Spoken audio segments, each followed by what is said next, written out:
ልጅቱ ነው እዛው በዚህ ጊዜ በአዲስ ተረግዛለች። እሺ ከዛ ቦታ ወጣ ሌላ ቤት ሄዱ። ሙሉ ቤት ተያዛችሁ? አሁንም ከላ ድርንትን ነው ድራብ። አዎ ያኔ ሰፊ ነው ክላሱ ሴቶች ጋር ምናምን እንደዚህ። እሺ እዛ ጋር ገባን። ያው እዛ ጋር ወለድኳት። ተወለደች። በ5 ወሯ ወደ ኢትዮጵያ ተላከች። ኦኬ። በነገራችን ላይ በዚህ መካከል ላይ መታ ነበር መቆም እስከሚያቀተኝ ማለት ነው። አለሁበት ቦታ ላይ ብቻ ሰላም መስገድ እያቃተኝ ሽንት ቤት መሄድ እያቃተኝ ይዘው ነበር ማለት መንቀሳቀስ ስለሚያቀተኝ። በምን ምክንያት እንዴት ብቻ እኔ አላውቅም። እኔ ይሄን አልወድህም የሚለውን ቃል እደጋግምበት ነበር። እንለያይ እኔ አልወድህም በቃ ፍቅር ምንም ነገር የለኝም። እስካሁን ድረስ ሞከርኩት እና መሰለው እዛው አለሁበት ነበር አመል የሚያደርገኝ። በምንድን ነው የሚመታሽ? በስልክ ነው። ስልክ አለ ያላ ስልክ ዲሹ የስልክ ጥቁር የስልክ ገመድ። አዎ እሱ አለ። ተፈለገ የሶስት ይጎነጉነዋል። በዛም በሶስት ጉንጉን ማለት ነው። ጭራውን ፈቀርቡ እንዴት በጭራው ነበር። ሰዎች የሉ ይቆልፋል እንጂ አሉ ምንም አይሉ ቢጮሃሉ ምን ይላሉ? የፈለገ ነገር ብትለው እጮሃለሁ በጣም አንድ ጊዜ ሲደበድበኝ ጮኬ ማለት ነው። ልጁ ምን አለው እንዴት መልከም ሲከፍት ተቆልፏል። አልቻለም መግባት።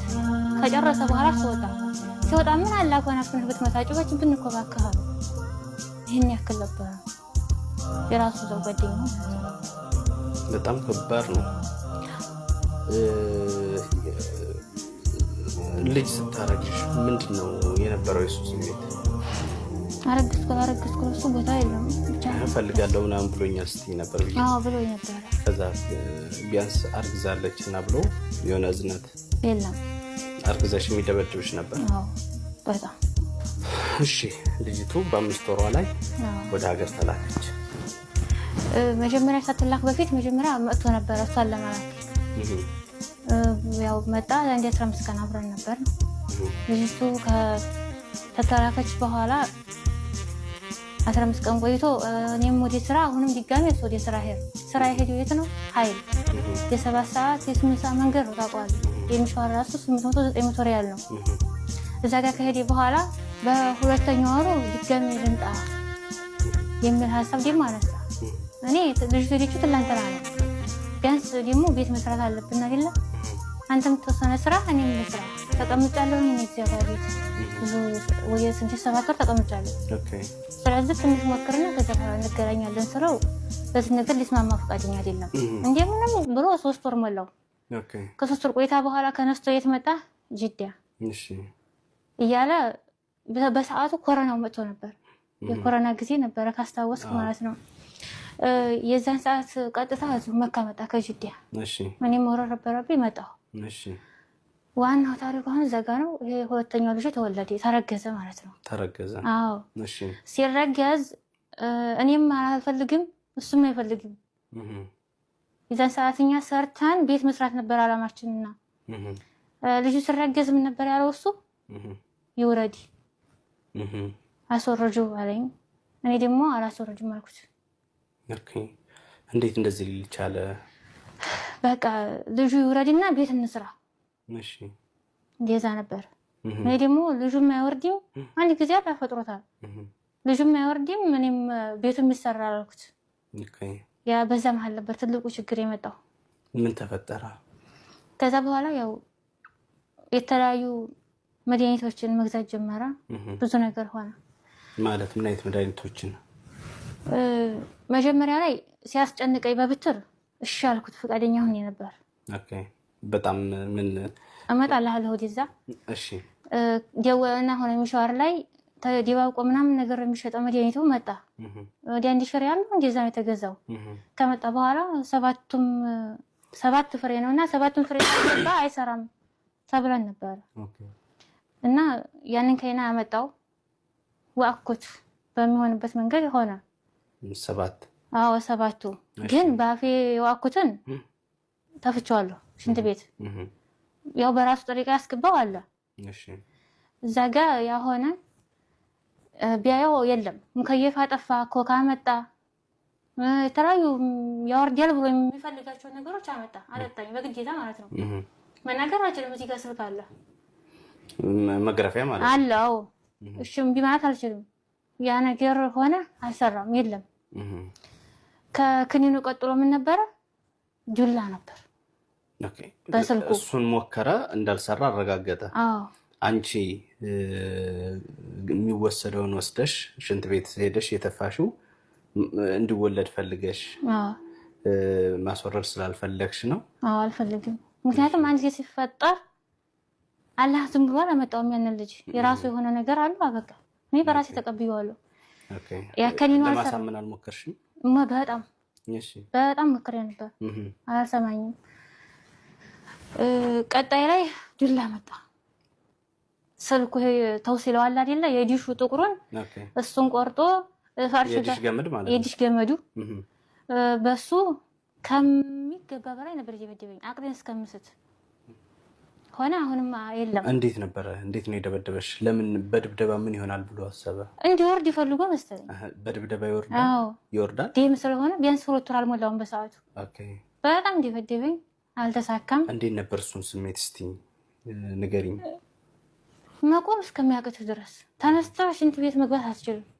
እዛው ላይ ያለሁበት ነው ያልኩህ ነው። እኔ ሽንት ምሻ ነው ተሳናስጭ እንዲሶራ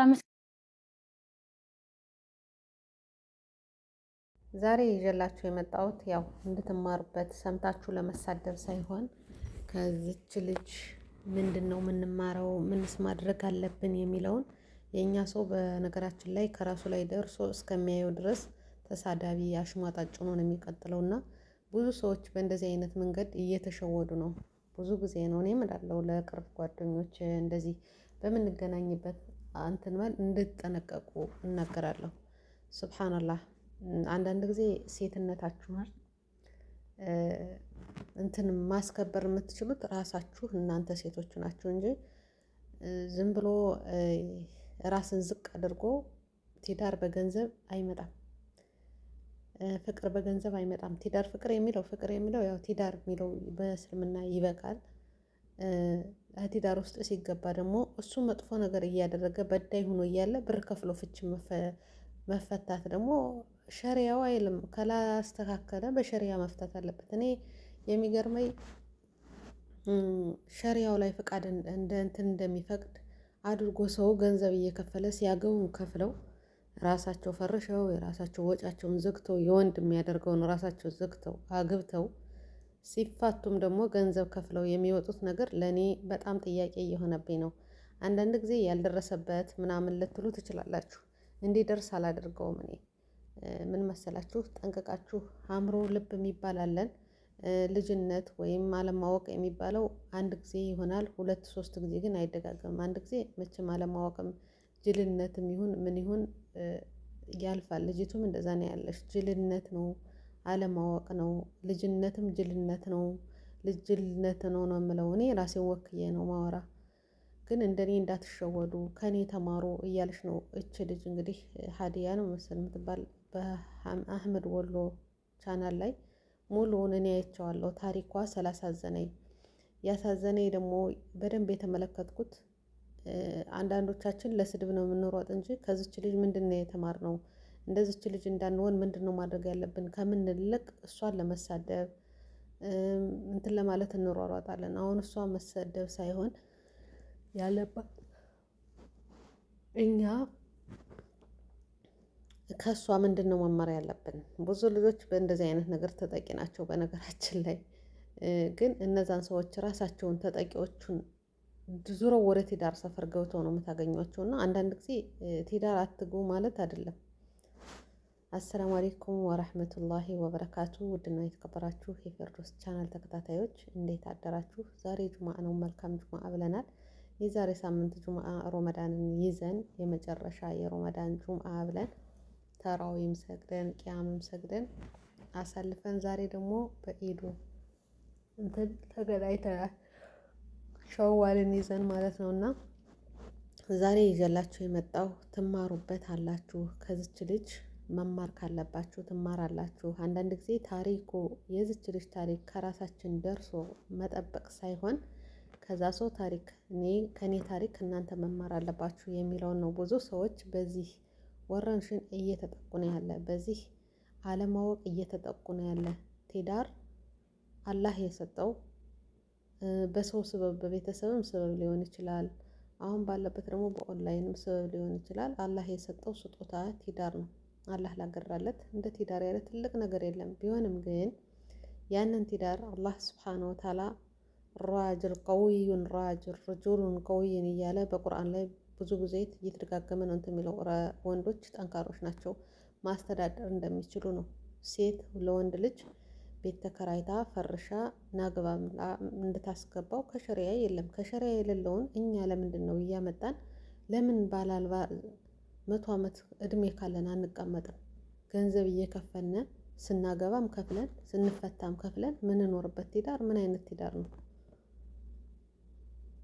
እኔ በነገራችን ላይ ይሄ በሶሻል ሚዲያ የሰማሁት ሳይሆን እኔ በራሴ በማውቃቸው ሰዎች እንደዚህ በቁርአን በምናምን እንትን ምላቸው ሰዎች የማውቃቸው ብዙ ተሸውደው ገንዘባቸውን ተቀምጠው ከወለዱ በኋላ ልጆቻቸውን ኢትዮጵያ ሰደው ለቤተሰብ ልጅ ለሚያሳድግ ገንዘብ እንትን ሳይሉ ለራሳችን ቤት የጋራ ቤታችን ብለው ከባላቸው ጋር የሰሩት የገዙት መኪና ባልየው ወርሷት ዞር በይ ብሎ ሌላ ምሽት ያገባባት አለ። ያቺ ልጅ ፌንት ሆና አሁን ዙር አገር ደግሞ ታገግማ ወሬ የላት ቲዳር የገባች ማለት ነው አለ። የዚች አህመድ ወሎ ላይ የቀረበችው እህታችን ሀዲያ እስከ መጨረሻው ልብ ብላችሁ ብታዳምጡት በጣም የሚያሳዝን ታሪክ አለ። ግን ከመጀመሪያው ታሪኳ ተምራ ቢያንስ ተረጋግታ ትንሽ ቆይታ እንትን ብላ መግባት ይልቅ 3 ወር ዕዳዋን ሳትጨርስ እንደገና ሌላ ቲዳር ውስጥ ነው የገባሽው። ለምን እንደዚህ ሆነ ብዬ ራሴን ጠየቅኩ። እኔ እሷን ማውቀስ አልፈልግም። አንድ ጊዜ ያለፈ ነው፣ አሳልፋውልሽ ዋጋ ከፍላበታለሽ። በዛ ባደረገችው ነገር በተሳሳተሽው ስህተት እስካሁን ድረስ ዋጋ እየከፈለሽበት ነው ያለ።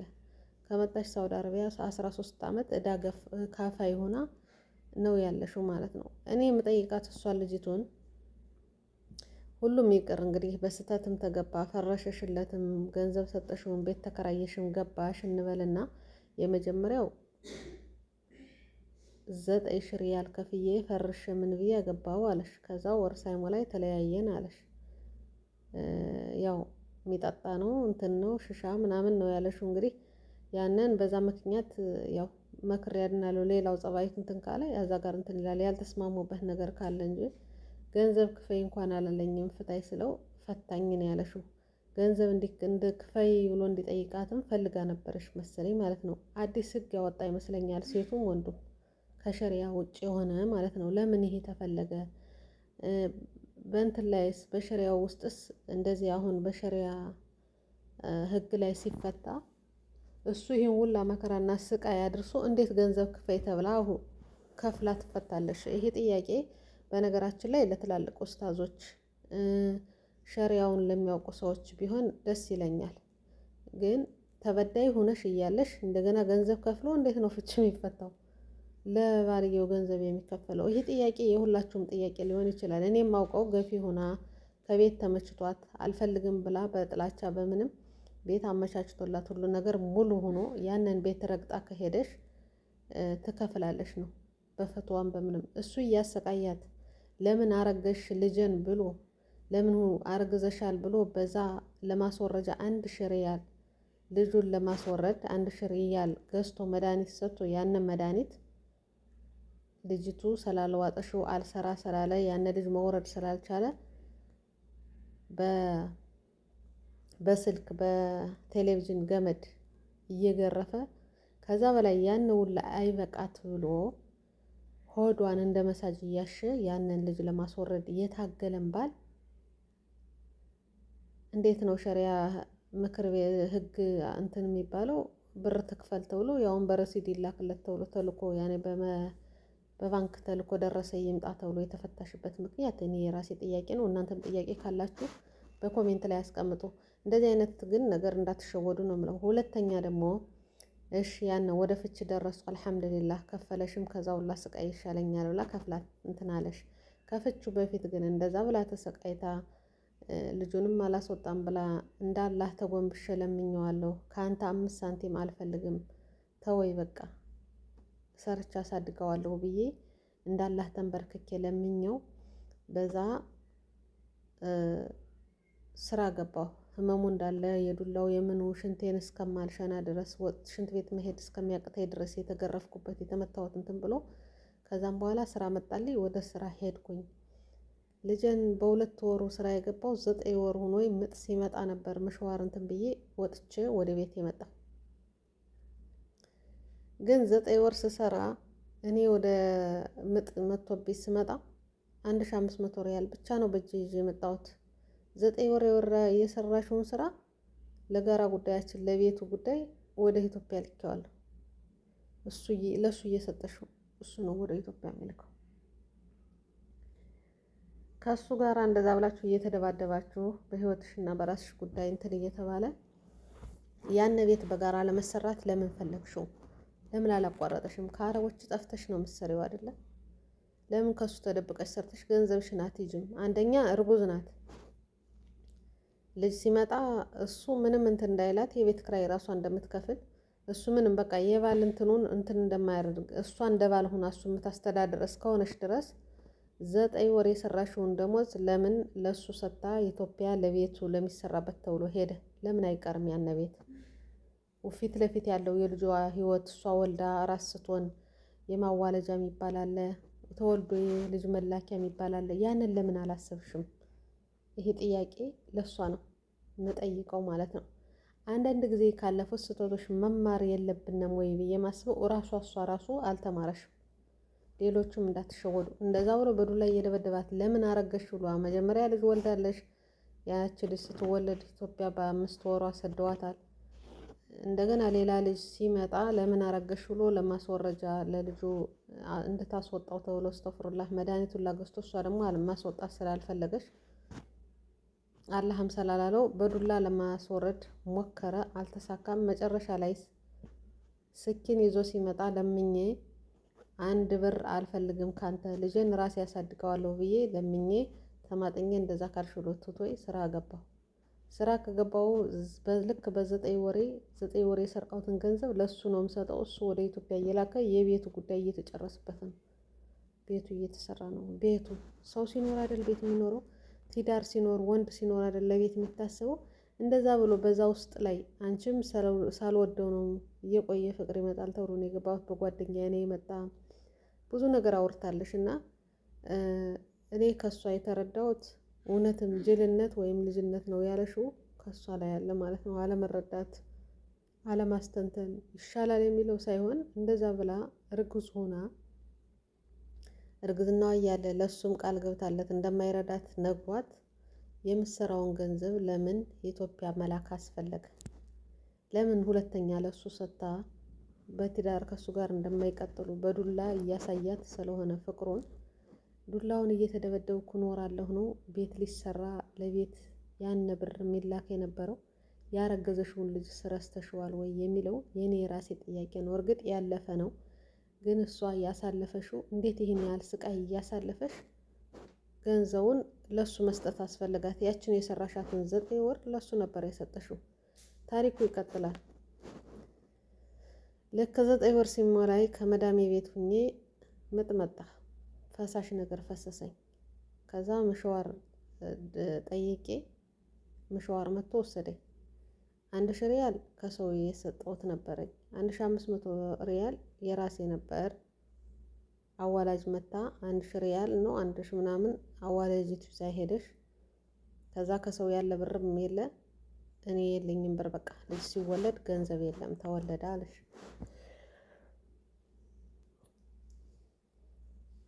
ከዛ ያለሽውን ብርም ለልጁ ሐፋዛት ፐምፐረስ እና ወተት ሊመጣበት ላኩኝ። ያለሽውን ብር ከዛ ባዶ ሆንኩ። ራበኝ። 3 ቀን አለ ምግብ ቆይቻለሁ። በጣም እርቦኛል። በ3ኛው ቀን የሆነሽ ልጅ ምግብ አመጣሽልኝ። እንጀራ ይዛልኝ መጣሽ። ያንን በላውኝ።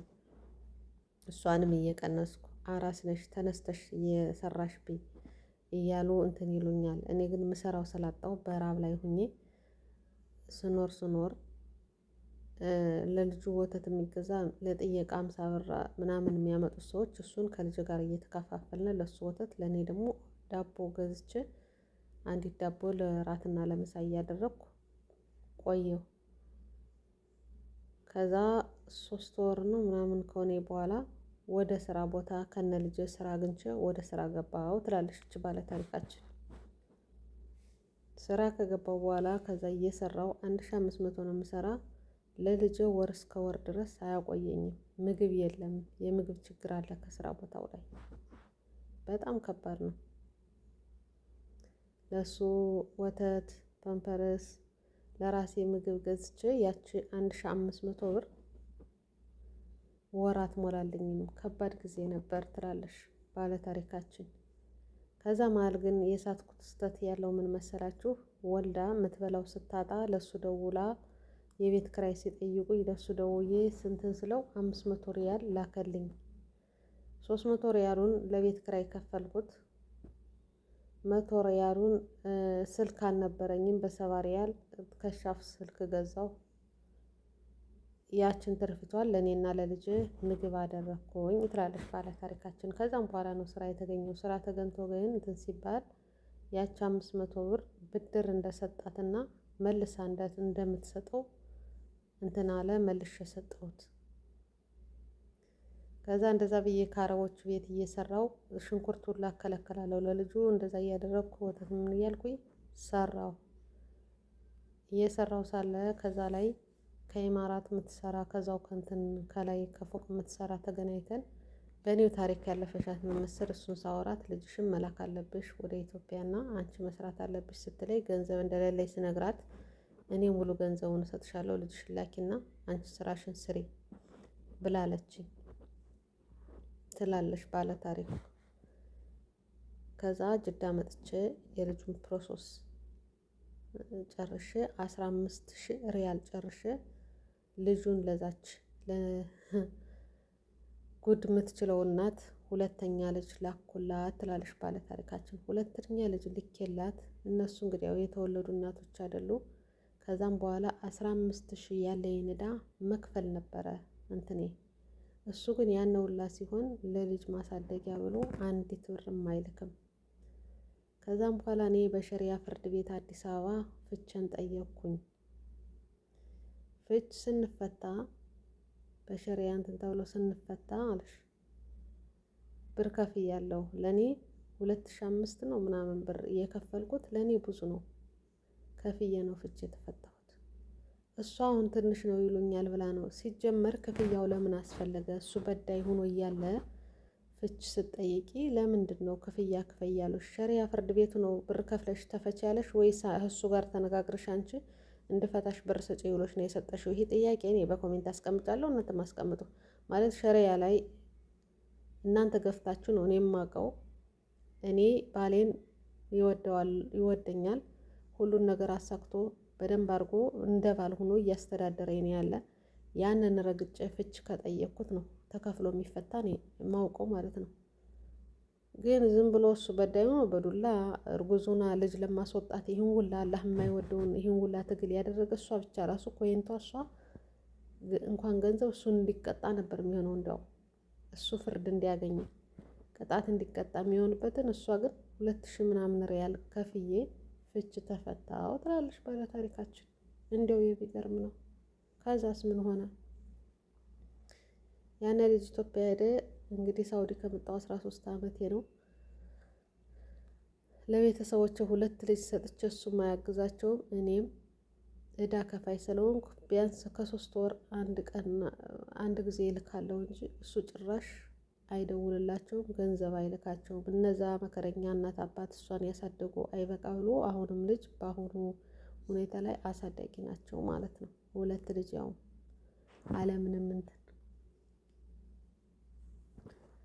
እንግዲህ እህታችን እኔ የመጣሁት ራሴን ወክዬ ነው። እንደ እህቶቼ እንደምመክራችሁ የኔ ጅልነትም ወይም ልጅነትም ይሁን በዚህ አንድ አይሉት 2 ጊዜ ከመጀመሪያው ሳልማር ከእንደዚህ አይነት ነገር ገብቻለሁ። እናንተ እኔ ያለፍኩበት እንዳይመጣባችሁ ተጠንቀቁ። ማግባት ከፈለጋችሁ ራሱን ችሎ የሚያስተዳድር ትዳር ባል ይሁን። እንደኔ ትላለሽ። እንደኔ አስተሳሰብ ከደሃ ቅማላም ከካካም ባል ገብቶ ከማከክ ያለው ሰው 3ኛ ምሽት ሆኖ መኖር ይሻላል። እኔ ራሴን ወክዬ ነው ብላ እሷ ጎበዝ ናት፣ ማንንም አልወከለችም። ራሴን ወክዬ እንደዛ ነው የማስበው። ብላለች። በተለይ በአረቡ ዓለም ላይ ያሉ ወንዶች፣ ሁላችሁም ወንዶች ሳይሆኑ ሴቶቹ ራሱ ጅሎች ናቸው። ከጅልም ጅል። አንድ ጊዜ ተሸውዶ ሁለተኛ መግባት ማለት በጣም ከባድ ነው። ያሁን በ3 ወር ልዩነት እንዴት ተረስቶ ነው ያን ጉድ 9,000 ሪያል አውጥታ ፈርሻ አግብታ በወር ፈትታ እንደገና በ3ኛው ወር ሌላ ትዳር ውስጥ ገብታ በዱላ የሚደበድብባት ምንም ነገር የማያደርግ የትዳር ክብር ያልሰጣት ትዳር ጋር አሁንም ያን ውላ መስዋዕት ከፍላ ፍች ስትጠይቅ ደግሞ ብር ከፍላ ትንሽ ናት ላይ የከፈልኩት 2,500 ነው፣ ግን በዛን ሰዓት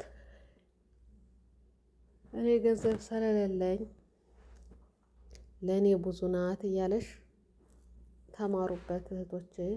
እኔ በዚህ ሁላ መከራ አልፍ ያለው ትልናለሽ። አህላ ሀዲያ ነው፣ አህላም ናት።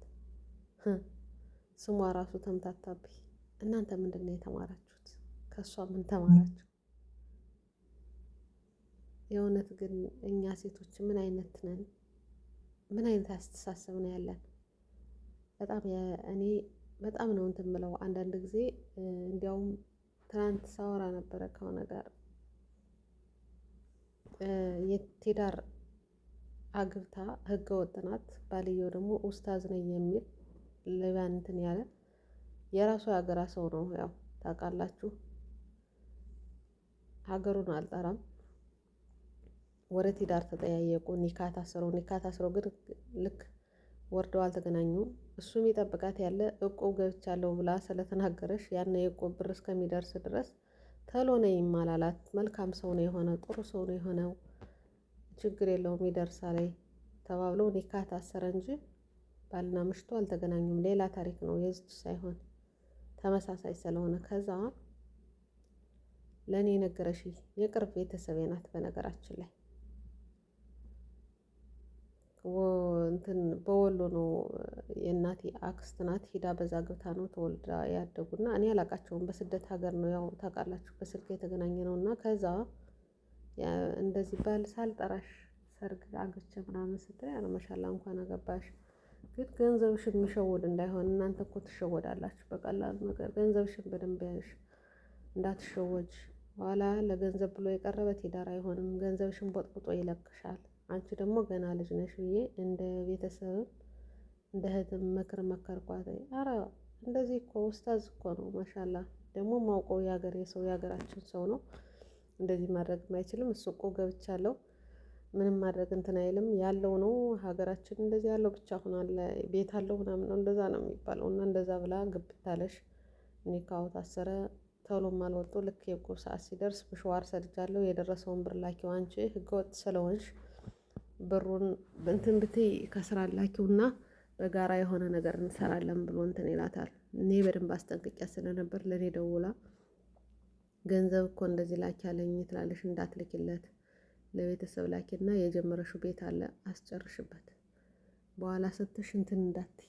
ከዛ እየደጋገመ መሽዋር ሰድጃለሁ፣ መሽዋር እኔ ጋር እያወራ መሽዋር ልክ ያለው ላኪው ሲላት አልክም እኔ ብሩ ለቤተሰብ ልልክ ነው ወይም ከኔ ጋር ነው የሚቀመጥ ረፍት ስለማልወጣ ችግር የለውም ብላ ስትለው ፈትቼሻለሁ ነው ያላት። አላገራገረም እንግዲህ ሸሪያውን የሚያውቅ ፍች ቀልድ እንደሌለ እየታወቀ ፈትቼሻለሁ ነው ያላት። እንደዛ ሲላት ለእኔ ደውላ የነገርሽ የዛን ጊዜ እኮ እውነት ሆነ ብሩን አልክልህም ስለው ፈትቼሻለሁ ብሏ ላይ ፍቹ ይወድቃል ወይ ያለሽ ራሱ ኡስታዝ ነው፣ እሱ ራሱ ኡስታዝ ነው ብለሽን ጠይቂው። አንቺ ግን አሁንም ገንዘብሽን እንዳትሰጭ፣ እንዳትሸወጅ። በዚህ ባወራሽበት ከእጅሽ ላይ ባለ ነገር ሰጥተሽ ስታለቅሽ እንዳትኖሪ አልኳተይና ከዛ እስኪ ስልክ ልደውልና እኔ ከሱ ጋር እያወራው አንቺ አዳምጪዋለሽ። እኔ በኢሞ እሷ በቀጥታ ተደዋውለው ገንዘቡን ካላክሽልኝ 3ቱንም ፍች ፈታሻለሁ፣ እኔ ብሩን አልክም እያለሽ ፈታውሽ አላት። ከዛው ላይ እየደጋገመ እሷም አልክም ብላት እንትን አለሽ። እሱን ፍቹን እንደዛ አድርጎ በዛ እንትን ተባባሉ፣ ተለያዩ። ብሯን ሳትበላ ፈትቼሻለሁ ብሎ ፈታት እላችኋለሁ። ገንዘብ ወዳጅ፣ ገንዘብ አምላኪ ወንድ ስታገኙ ከዚህ ነገር ብትቆጠቡ አሪፍ ነው ለማለት ያህል ነው። ውድ ቤተሰቦች። እሷ ግን ገንዘቧን ብር ነበራት አልሰጠሽም። በዛ ምክንያት በስልክ ኒካሁን እንዳሰረው በስልክ ፍቹንም ፈታ። እኔም እሷን አበረታትቼ ጠንክሪ ብዬ ቤተሰብ ጋር እንትን ብለው በይ ተውሎ አሁንም አለሽ አልሐምዱሊላህ። ግን እንደዚህ አይነት ነገሮች አሉ። እሷ ግን አንዳንድ ጊዜ ምክርን የሚያዳምጥ ሰው ከእንደዚህ አይነት ነገር ካላህ ስበው ሆኖ ይወጣል። ማያዳምጥ ሰው ደግሞ ፍቅር እኮ ነው።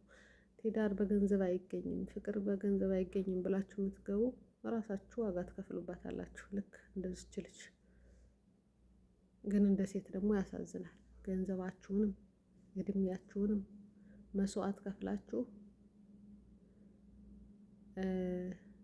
አባት የሌለው ልጅ ማሳደግ ከባድ።